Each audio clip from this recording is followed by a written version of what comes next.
All right, my friends, it's Hank, um, your pajama scholar, and I thought I would go over a little bit of an assessment, or at least a possibility. It's a little bright here.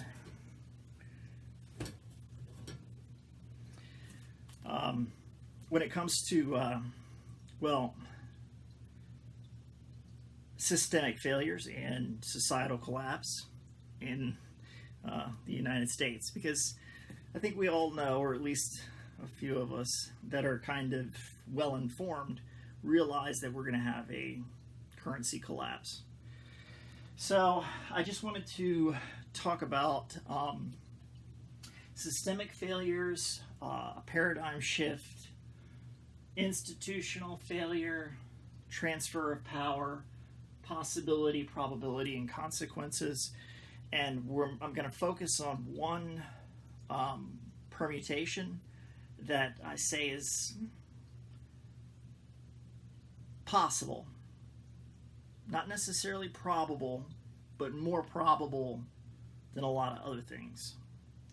And then all the phases in between that lead to what I would consider the fastest road to restoration of the constitutional republic with a minimum amount of internal strife.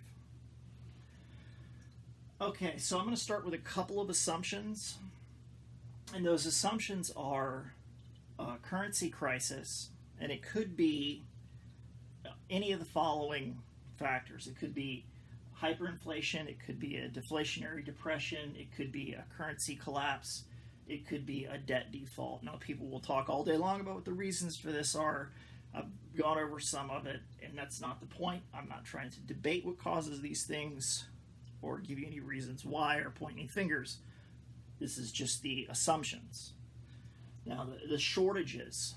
Okay, again, the food or the crop yields we all know are down, so there's going to be shortages. So we're starting with an assumption of shortages.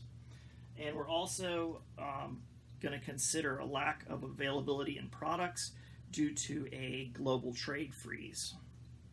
So, what I've focused on here are two primary points when it comes to the federal government. A restructure of the federal government, which I find to be at present highly improbable, or a collapse of the federal government, which, well, we want to talk about the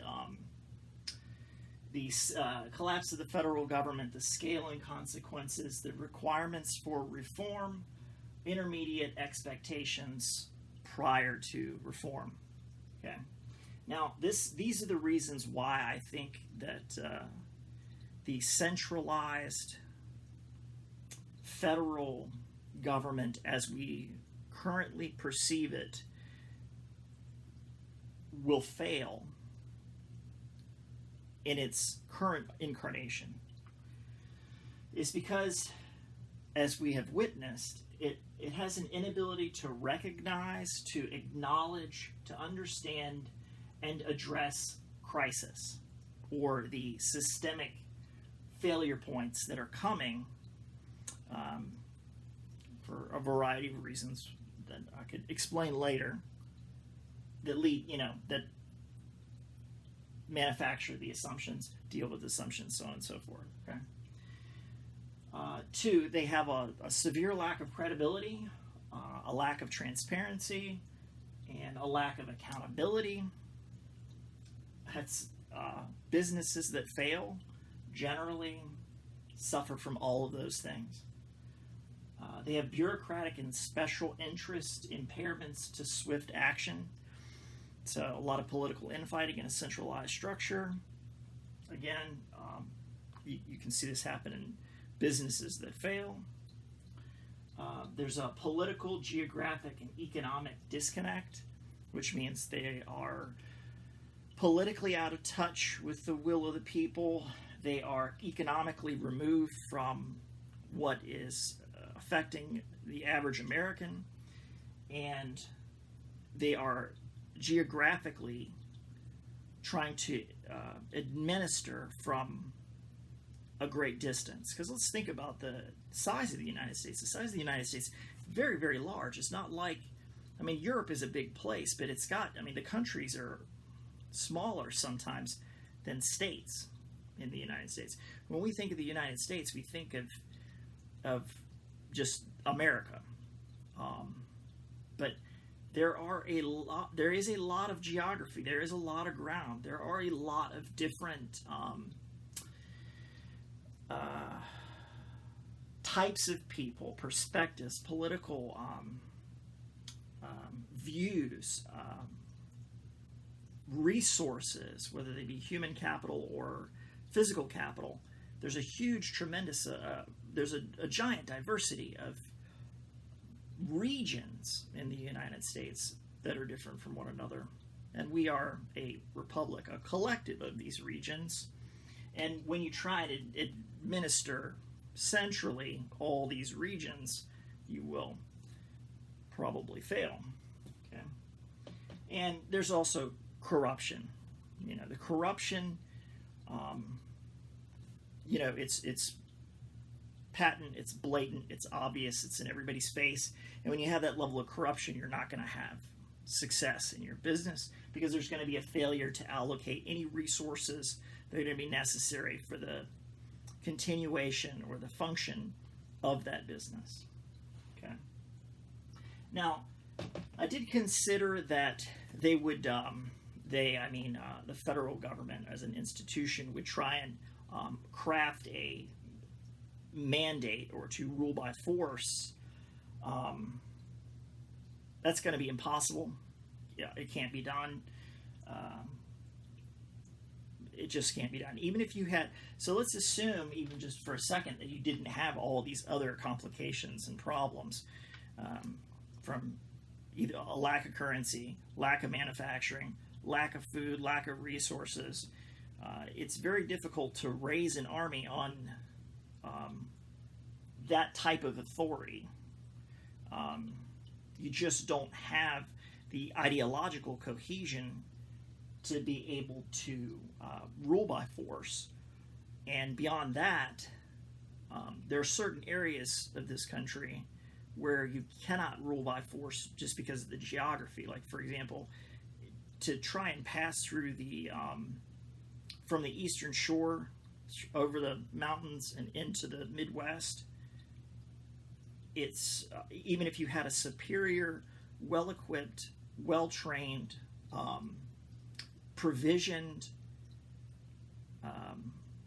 highly motivated army, which none of that would be available in this particular case, to my estimation, you couldn't easily get through those mountains. I mean, a tiny, tiny, tiny bit of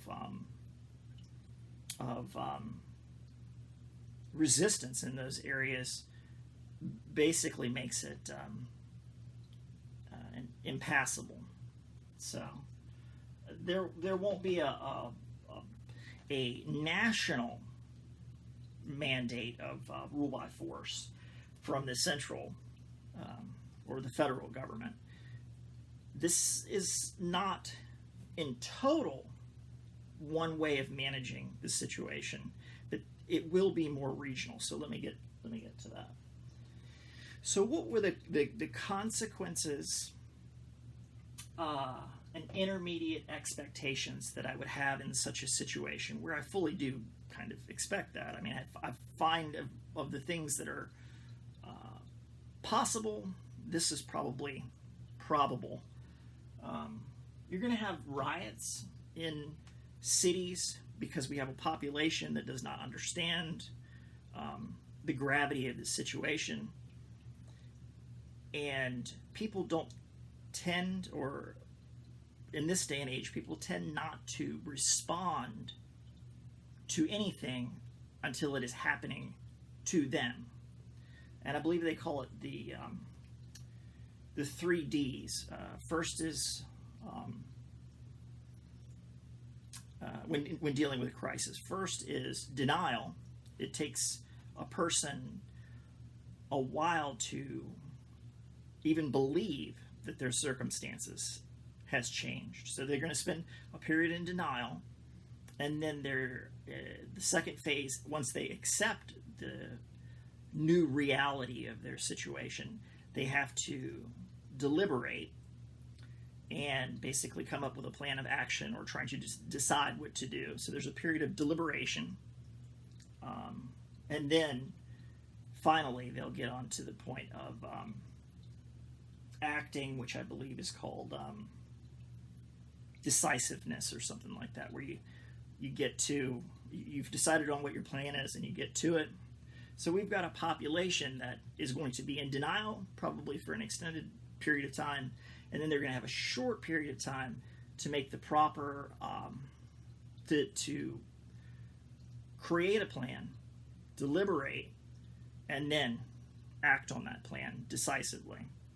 So there's going to be periods of extreme instability as people try and adapt, probably because they are limited, first by denial and then by a period of time where they have to deliberate. They're probably going to choose actions that are not optimal, therefore leading to either a failure in decisiveness or, in any crisis situation, death. Okay, hate to break it to you, but that's fucking reality here. Okay, I'm not here to sugarcoat the shit for you.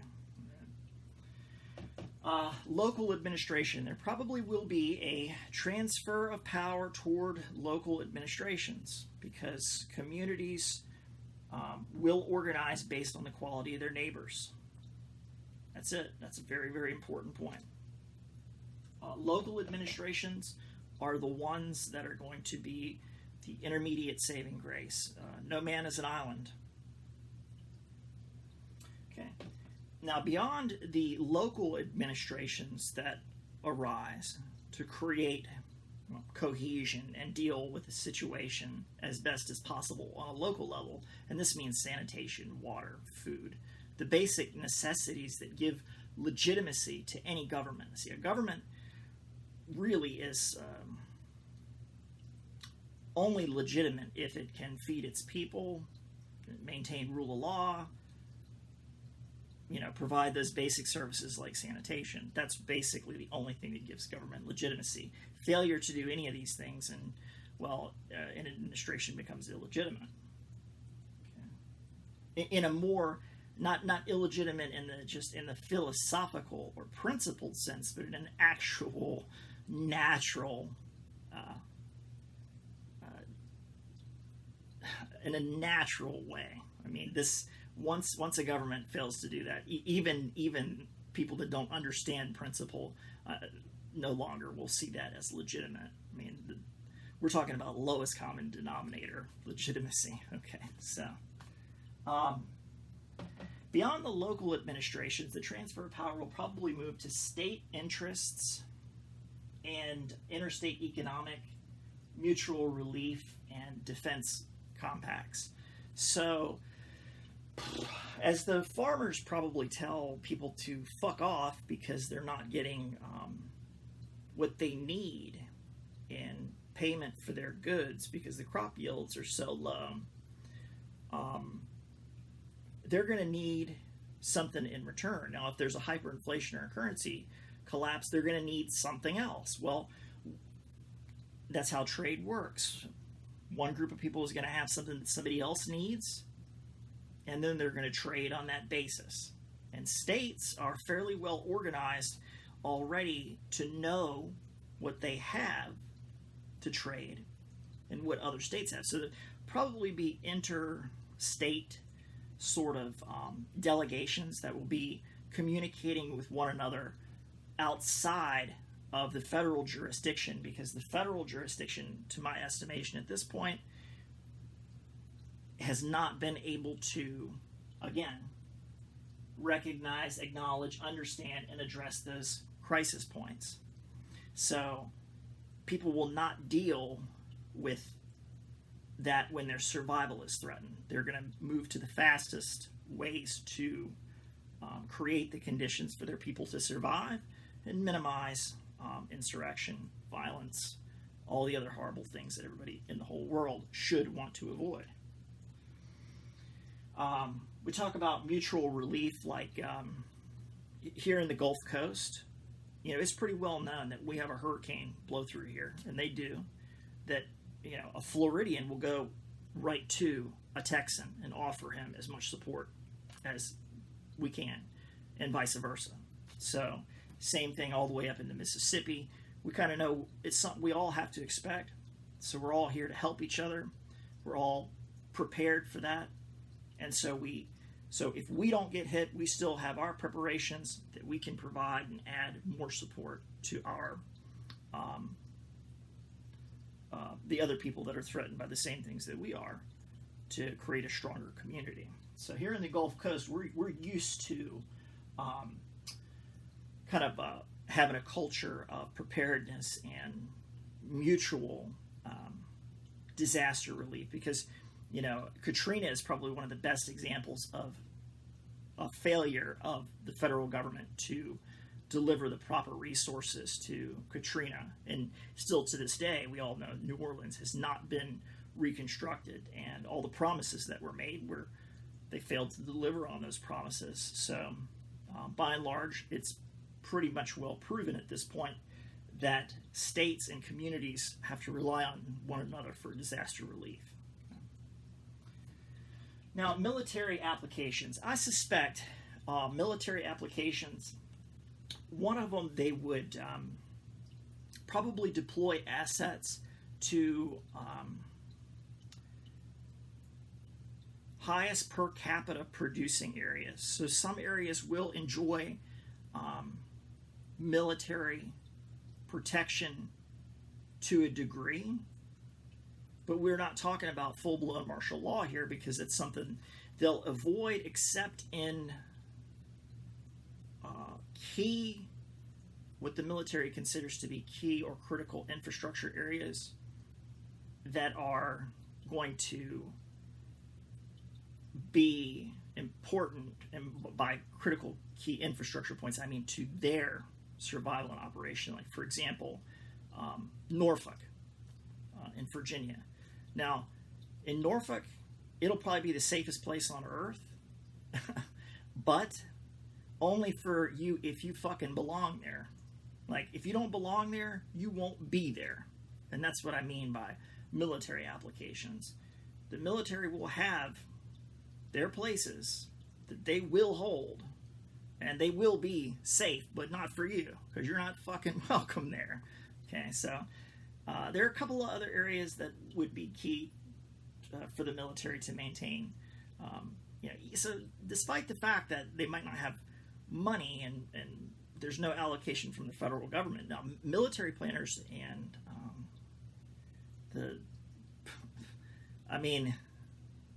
they're going to think about they're probably going to wage a defensive campaign. Now, there's always a possibility, and in history we've seen this, that we have sometimes people with tremendous ego that will come out of militaries and try and wage a campaign in order to conquer. I find that possible. It's possible, but I find that to be not. I find it to be remote, because it's counterproductive. One, because they have to expend their limited resources on attacking other fortified positions or other aspects of the military. So even if the military was to fractionalize, it's not going to want to seize other military assets, because they're not going to want to have to fight for those fortified areas. And then they don't want to cause more insurrection, because it's going to put more stress on their own ability to live and be supplied. By waging a campaign, you're essentially creating insurgencies, which will already probably appear, and I'll get onto that point in a minute. So the military is likely to kind of be more defensive. Okay. They're not likely to to go on a federal mandate and try and attack the Midwest to seize the farms so people in the northeastern cities can be fed. I mean, that's kind of Stalin-esque, totalitarian, and I just don't see. That would be a successful campaign. Not in America. It wouldn't be a successful campaign. So you can't do it. Now, irregulars and militia support elements. Now, what I think is probably going to happen is you're going to have good people that are going to, by necessity, have to band together. And the militias will, if they're paying attention and not so wrapped up in ideology and politic and bullshit, they'll be thinking more about logistics. They'll be thinking more about the defense of their own communities against gang warfare that will be coming out of cities. Now, I do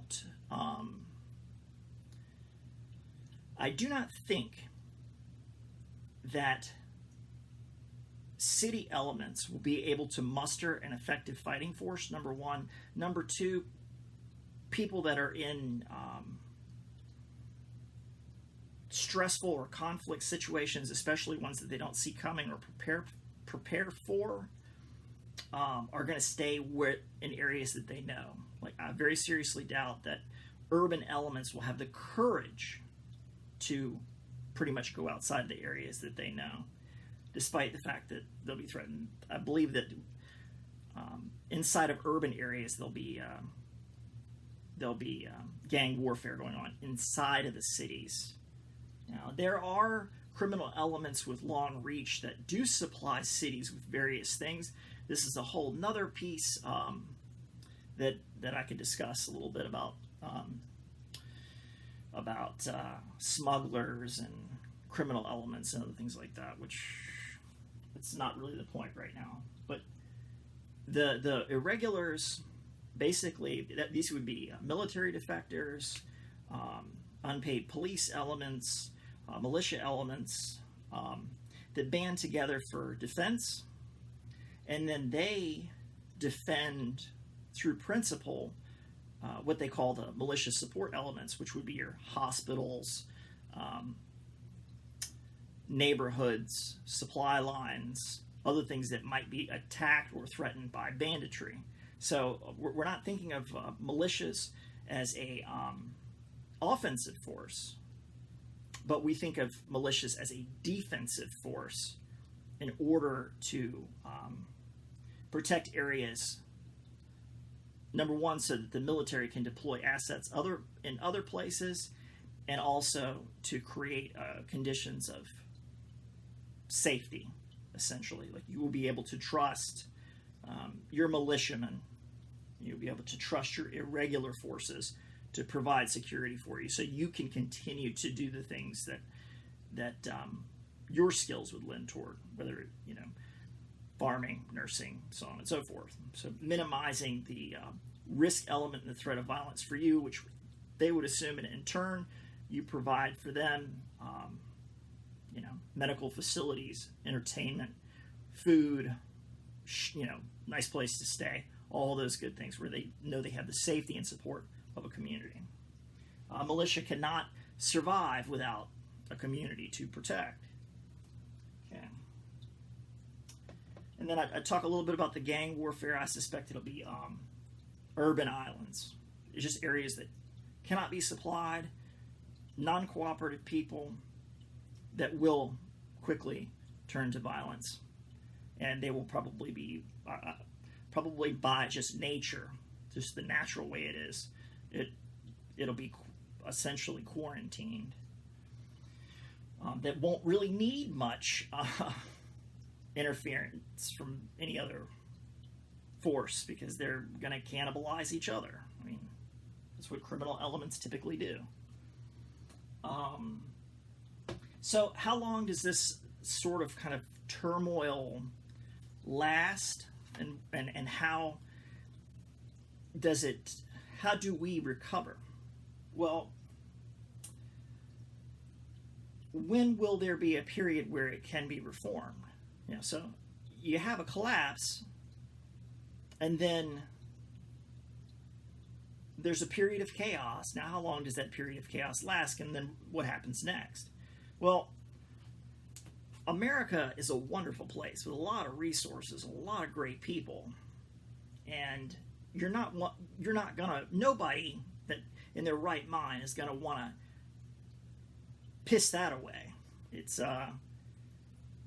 It would be a terrible. It would be. It's just. It's not in anyone's interest to have reform, to get rid of the corruption and move to swift action in dealing with a crisis. That is in all of our mutual interest. But to see the total dissolution of the United States, or a balkanization, or an internal civil war, or a high-intensity conflict, or to be invaded by a foreign power, that's in no one's interest.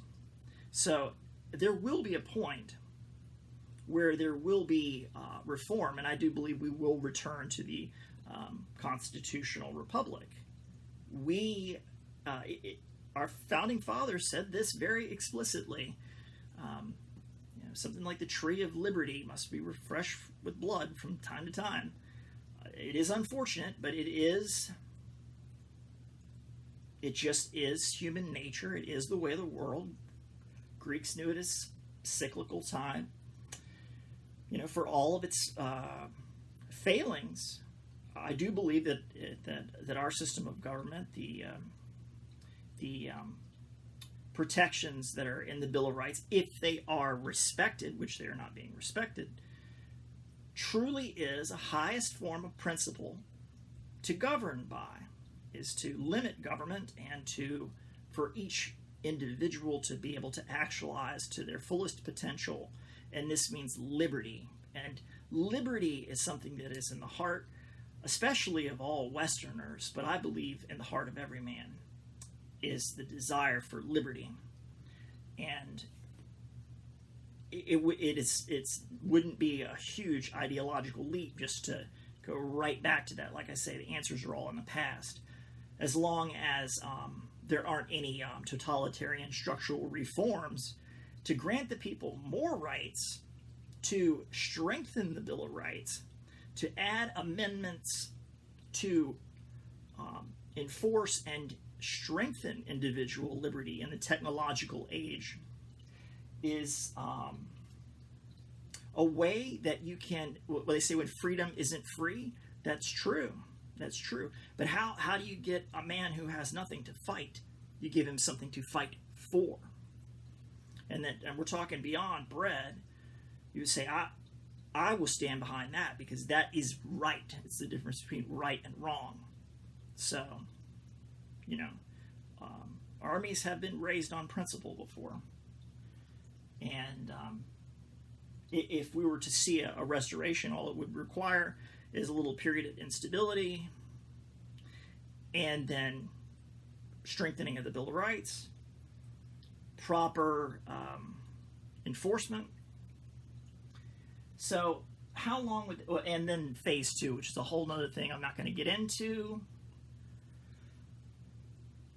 because it's a series of speculations that are not grounded in fact. Okay. So what would the permutations of permutations primarily contingent on the following factors, and by this I mean the speed with which we as a people can get back on track. Okay. A, the people have to have a desire for cooperation. They have to understand what in the fuck is going on, why it's happening. They have to experience a taste of it, and they will. And then they have to desire cooperation over self-interest. The selfish shit has got to go. Regional resources. This is the environment. We are living in a time where the environment is changing. It's climate change. I don't chalk it up to CO2 because that's just a mechanism that is used to tax you for the very air that you breathe.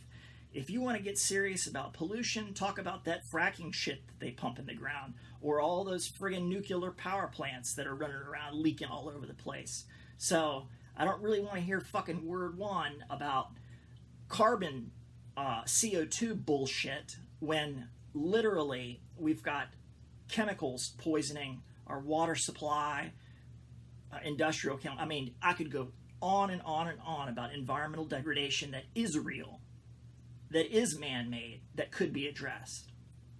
But the changing environment is due to the pole shift, which perhaps I'll do an ambient glow radio on that a little bit later, because I've come by some more information that will put things in a better perspective for you.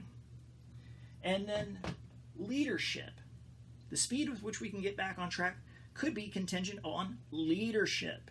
If a good leader is to emerge, one with principle. We're not talking about a Caesar here. I really would not like to see it come out of the military, because then we're talking about we're moving from one form of kind of like kind of a repressive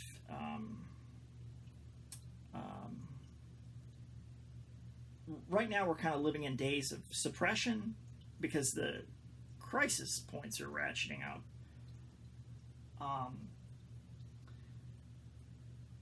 So you don't want to exchange that kind of silent tyranny for a more overt and violent one. So to see like a Caesar emerge, that's going to play the same way same way it did for Caesar. He's going to pop out, people are going to love him, then he's going to get daggered down, and then the next guy's going to get daggered down, and the next guy's going to get daggered down, and it goes on like that forever until, well, Rome is no more. Look, I mean, metaphorically speaking. So, ultimately, once we go through this process, and I hope that people will come to their senses within 2 years and cut the bullshit and figure out what's going on. People will start accurately describing to other people what's going on, because since it's happened to them, they're now able to understand, and maybe they will listen to and examine, even test scientifically, test their own assertions and assumptions by observing reality around them instead of manufacturing their own. And then we can get on to implementing phase 2 of the restoration of the Republic. And this would go on to be like maybe nationalizing a bank. Now, there are local solutions to this, and they're called banking cooperatives that are fully capitalized. But these are things that we're going to have to examine, because there is going to be a period of evaluation and analysis, so any strategic planner can understand how to best implement reform. So there has to be a failure point so it can be examined, so the best way forward can be understood and then acted on. You know, for as much as they you know, try and brainwash everybody into this belief that we're all stupid and that we're all helpless and that we all, you know, can't put it together or figure it out. I assure you, America is full of very, very bright people, very, very committed people, who have been marginalized. But we will, and I truly do believe that we will return to our constitutional republic that gave me everything that I know and that I love so much, despite its problems. And I just wanted to finish with this one last point here. I know people don't know what's going on, because I was watching a little clip the other day of some woman in California that didn't even know that the state was on fire and that there were going to be rolling blackouts. And so by the time the blackout came around, she had no water, she had nothing, and was interested only in getting a cup of coffee and relaying about how she felt that it was PG&E's fault that she was not prepared. Okay, so this is why we're going to have instability, because people are disconnected from the realities. And I tell you, one thing that I've always tried to avoid is having nature come and kick my ass, because nature really does not care about how you feel. That's what we call the wrath of God for not paying attention. And that's, at that point, you really don't have a say in it. You are at the we're all at the mercy of God at any given time. But the